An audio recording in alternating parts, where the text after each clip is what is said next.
Good morning. Today's October the 18th, and I'm Vimala, and we'll read a little bit from a new book today and then sit together. Beautiful sunny day. Our weather's gotten colder. My son lives in Madison, and they had snow yesterday. It was all gone by last night, but he was up early taking little videos of it in the morning, so he said it was really beautiful. So it's fall. The squirrels are going crazy, and the chipmunks just gobbling up food and burying everything and digging up stuff all day long. So it feels a little bit like a little bit earlier than we usually have this. Oh, we certainly haven't had snow here, and it would be early. So well, we might have a different weather, a little bit of a change in the weather cycle here. So we finished our wonderful book by Sharon Salzberg. I haven't read the whole thing, just different book of essays, but it's really a great book, A Heart as Wide as the World. And then a new book I got from my friend Allison in Las Vegas is Pema Chodron's, I think it's her latest book, and it's called How We Live is How We Die. And that's a theme that we've probably all heard before. And how do we actually let that penetrate us and really affect our lives? That would be great if this answers those questions. There's a Bhutanese saying, contemplating death 5 times a day brings happiness. So reflections on death and life are important in the Buddhist practice. Just reflections on the fact that, you know, the reflections are about we are born and that we eventually die. And just to remember that we will lose everything. We will end up dying. So those are reflections that we need to remember. It can really help decide what's important and what do we want to hang on to, what's of lasting value. So this book has, there's a history of the Bardo teachings, and this is more specifically from the Tibetan practice. And other things, she has basic meditation, meditating with open awareness, and Tonglen, which is also specifically Tibetan. But most of these things are wonderful stories that can help us deal with how we live is how we die, how we can understand that and then live that.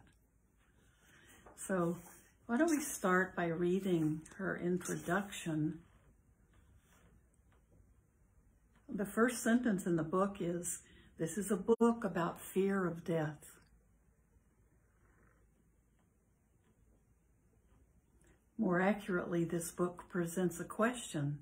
How do we relate to the most fundamental of all fears, the fear of death? And we know death doesn't just come when we're old. So we've seen too many people die early and unexpectedly, or die young, and it doesn't seem fair. So we've all had those experiences in our lives over and over. So let's look at the introduction. The Buddha famously advised his students not to buy into everything he said without first checking it out for themselves. He wanted to promote first-hand experience, not dogma. Don't just take my word for it, he said. Examine my teachings the way a goldsmith examines gold. I have to, okay. For instance, the Buddha taught that focusing too much on our own self-interest brings us pain and anxiety,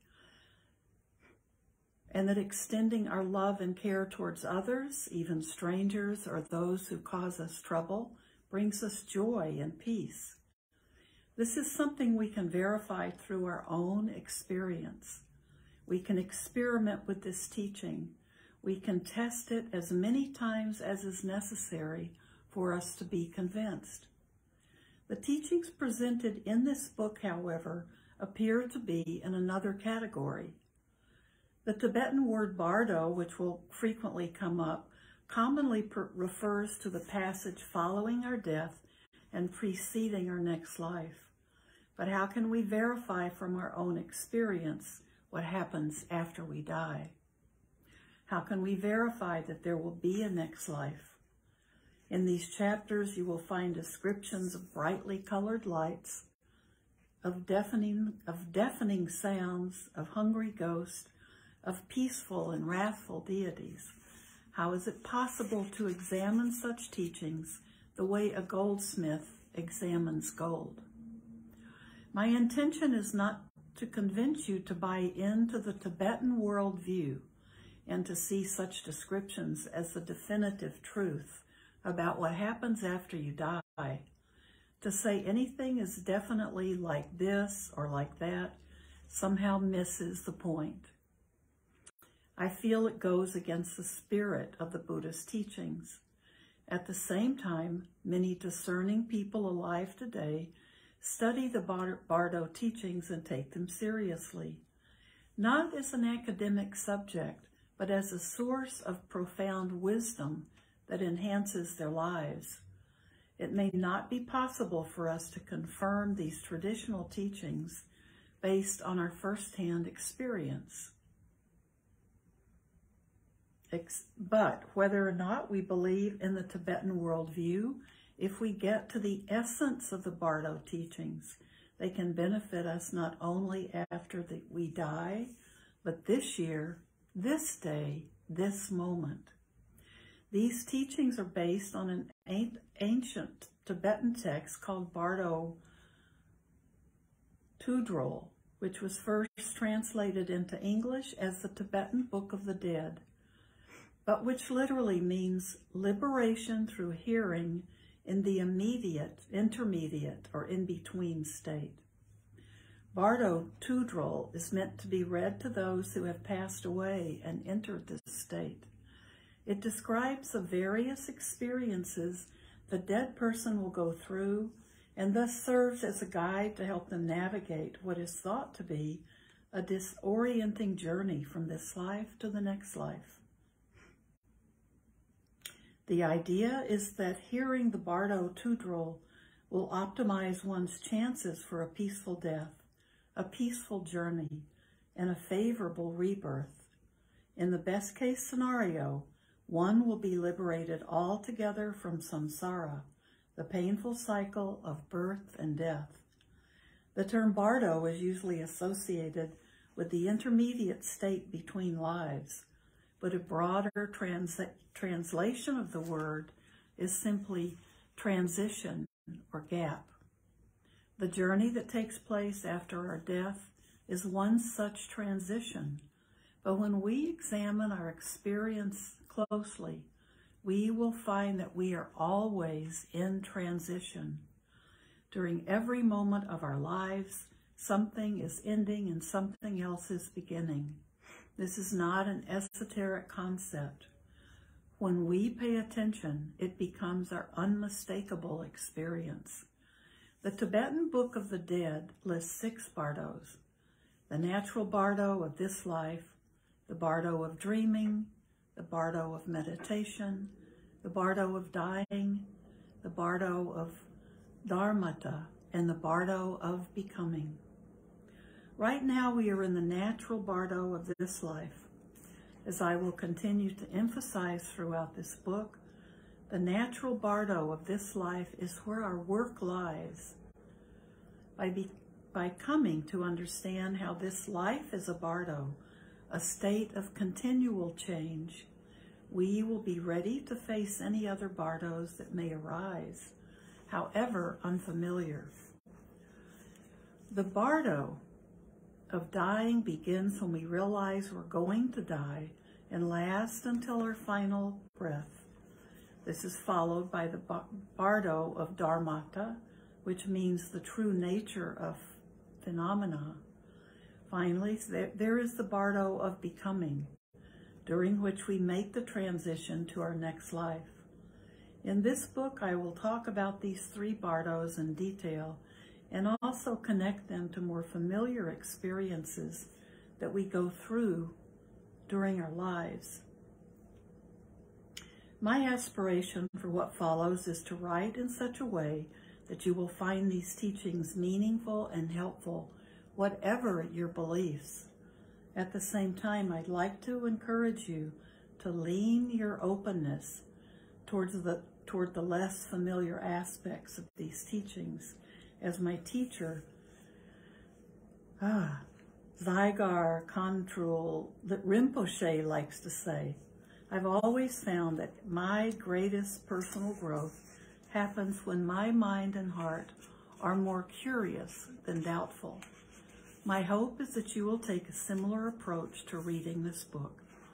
If we can learn to navigate the continual flow of transition in our present life, we will be prepared for our death and whatever may follow, no matter what worldview we subscribe to.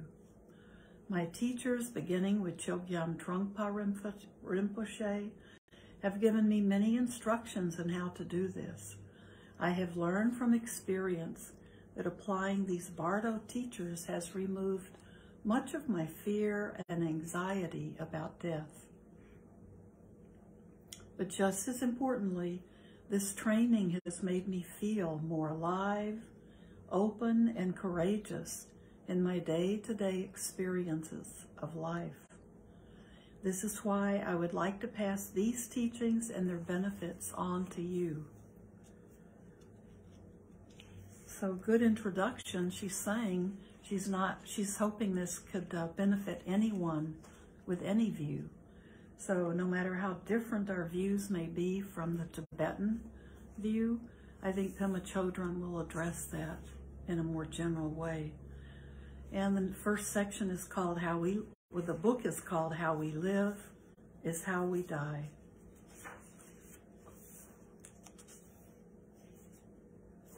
The first chapter is called, let's read just the first chapter and see if we'd like to continue.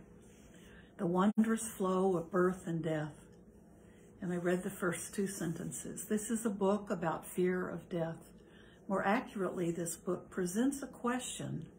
How do we relate to the most fundamental of all fears, the fear of death?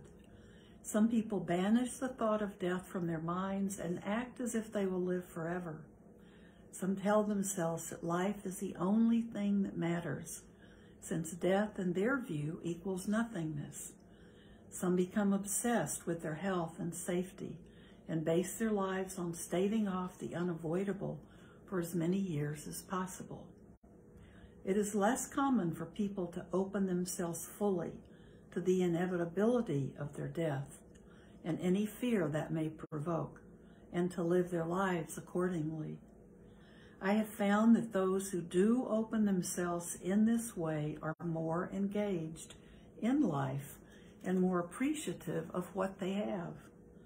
They are less caught up in their own dramas and have a more beneficial effect on other people and on the planet as a whole.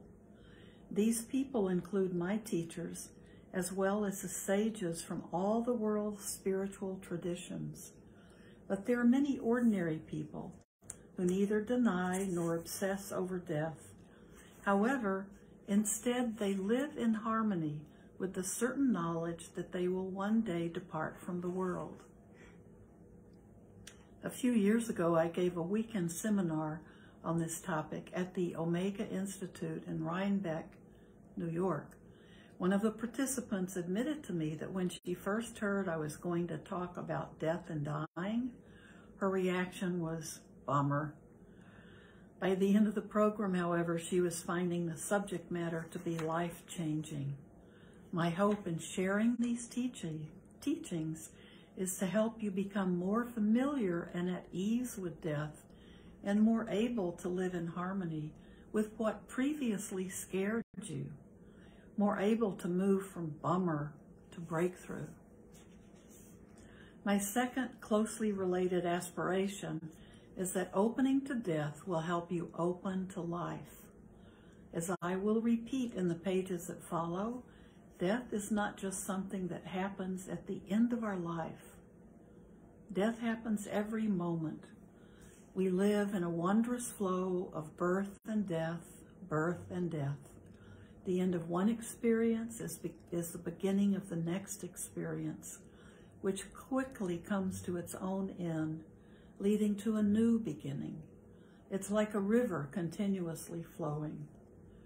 Usually we resist this flow by trying to solidify our experience in one way or another. We try to find something, anything to hold on to. The instruction here is to relax and let go. The training here is to accustom ourselves to existing within this continuous flow. This is the way to work with our fears about death and about life and allow them to melt away. This isn't a guarantee. You can't ask for your money back if it doesn't happen, or if it takes longer than you would like. But I have been moving slowly in this direction, and I think you can as well.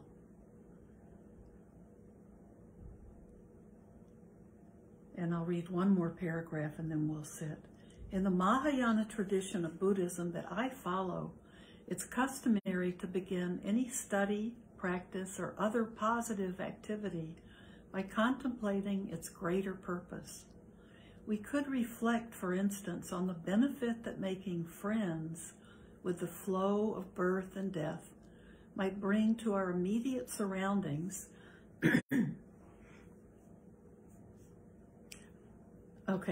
We could reflect, for instance, on the benefit that making friends with the flow of birth and death might bring to our immediate surroundings, to the people in our lives, and even beyond. We could reflect on how our deepening relaxation with life and death could positively impact all that we encounter. As an illustration of how interconnected our world is, the chaos theorists say that a butterfly flapping its wings in the Amazon affects the weather in Europe. Just like that, our state of mind affects the world. We know how it affects the people around us. If you scowl at someone, they're more likely to scowl at another person. If you smile at them, it makes them feel good, and they're more likely to smile at others. Similarly, if you become more at ease with the transitory quality of life and the inevitability of death, that ease will be transmitted to others. Any positive energy we put toward ourselves or others creates an atmosphere of love and compassion that ripples out and out, who knows how far. With this in mind, we could come to this exploration of death with our best self, the self that is sensitive to the fears and pains of our fellow beings and wants to help. To support this aspiration, we could dedicate this particular journey through the Bardo for the well-being of at least one other person who's having difficulties. You could start by writing down a few names and add more as time goes on. In the end, you may find yourself with a list that is many pages long. I'm going to read two more, the rest of this chapter. Billions of people on this planet need care and support. We can wish that whatever progress we make will somehow give them a bit of the help they need. We may only be able to help a small number of people directly, but everyone can be included in our aspirations.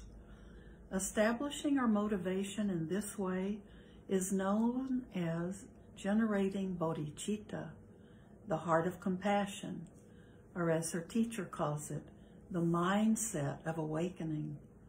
We educate ourselves in the Dharma not only to help ourselves, but to help the world. So I like that. You might jot down some names of people that you think this, if you make this exploration, you could help them. You may know that they're struggling with illness or with the death of a loved one or with a bad prognosis for themselves. So whatever your beliefs, I think this topic, how we live is how we die, is a good one. It's good to explore whatever we can glean from wisdom teachings. So let's sit now. We only have a little time, but we can get started. So if you have time, when I have to leave, just continue to sit. And who knows, it might be your only chance today to sit if you have a busy day.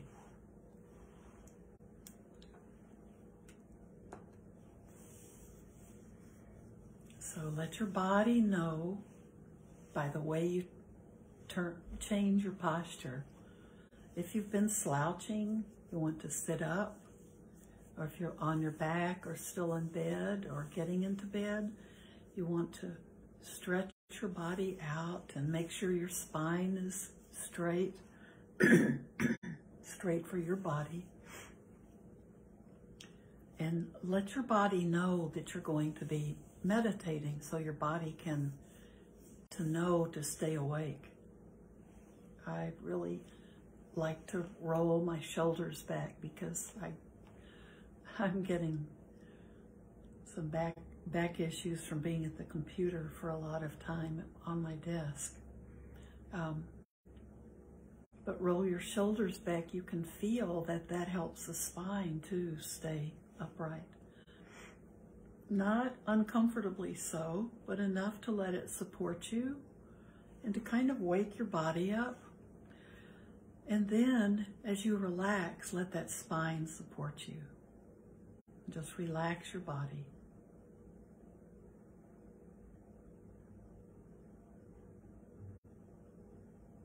If you want to, close your eyes.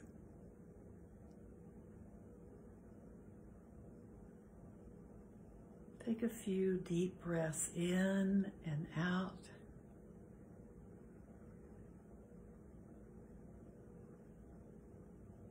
With each exhale, just relax a little more.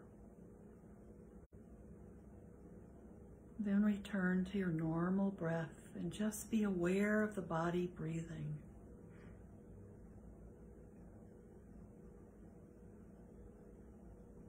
Just your normal breath.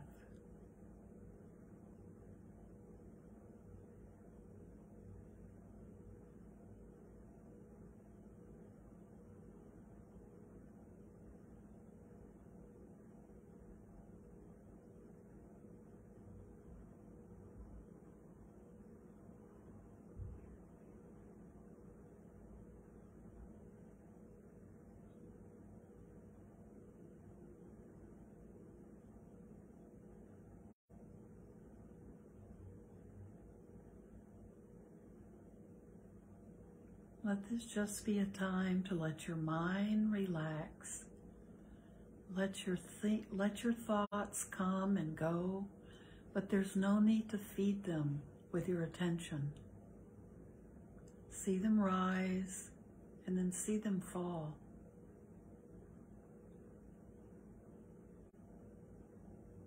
We can always come back to catching our thoughts and chewing them over when we're finished meditating. Just like everything else that our senses are taking in, we can see the rise and the fall of everything. We hear a sound. We just try to be aware of the sound itself. If we have a reaction to it, just see how that feels in our body.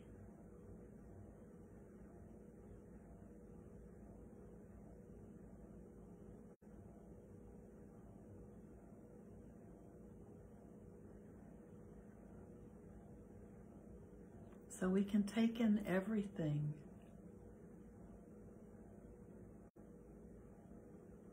If it's unpleasant to us, like an unpleasant smell or a sound that's very irritating, we can even let go of those judgments. Just be aware of sound, be aware of smell.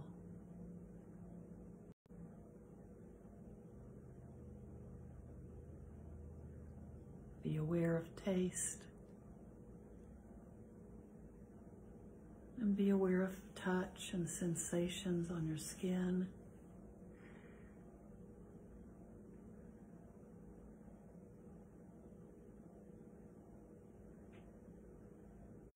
Be aware of thinking.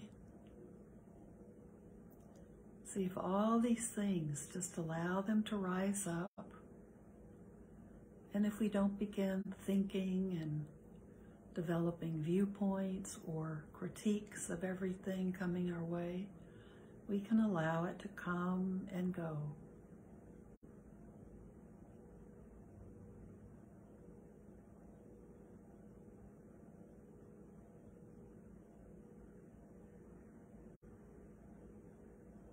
Just like our breath, if we try to hold on to our breath,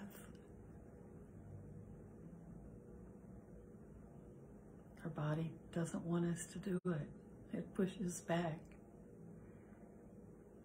It wants the flow to continue. Just be with what is happening.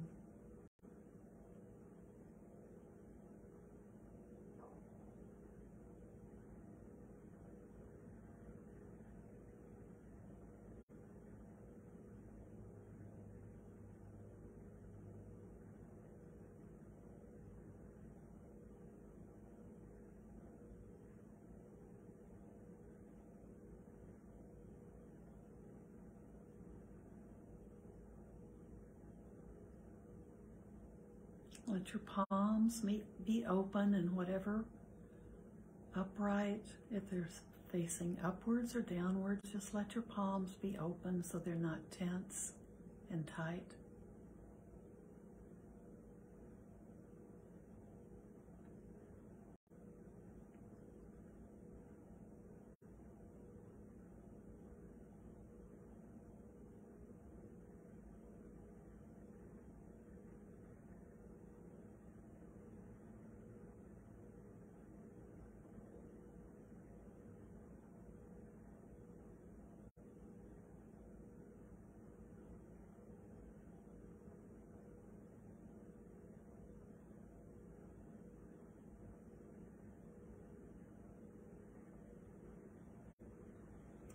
Keep a smile on your face.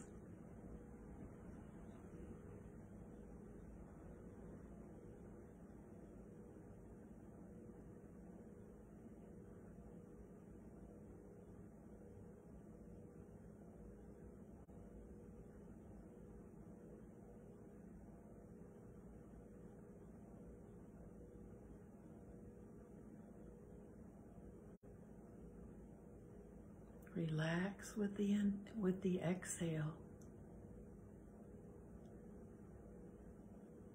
Let the shoulders drop.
Let go of thoughts. Just let them go. See them rise, but then just let them go. Just come back to your breath.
So as our time is up, if you can keep sitting, please just sit.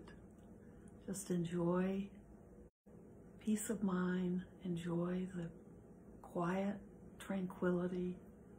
Just allow your body to sink into that tranquility. So may everything that we do and think and say today be for our benefit, and also be for the benefit of all living beings, all creatures.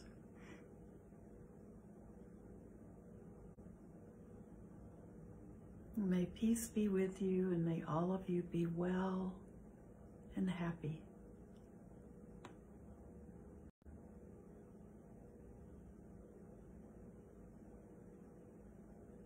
So keep sitting if you can, and I'll see you on Thursday.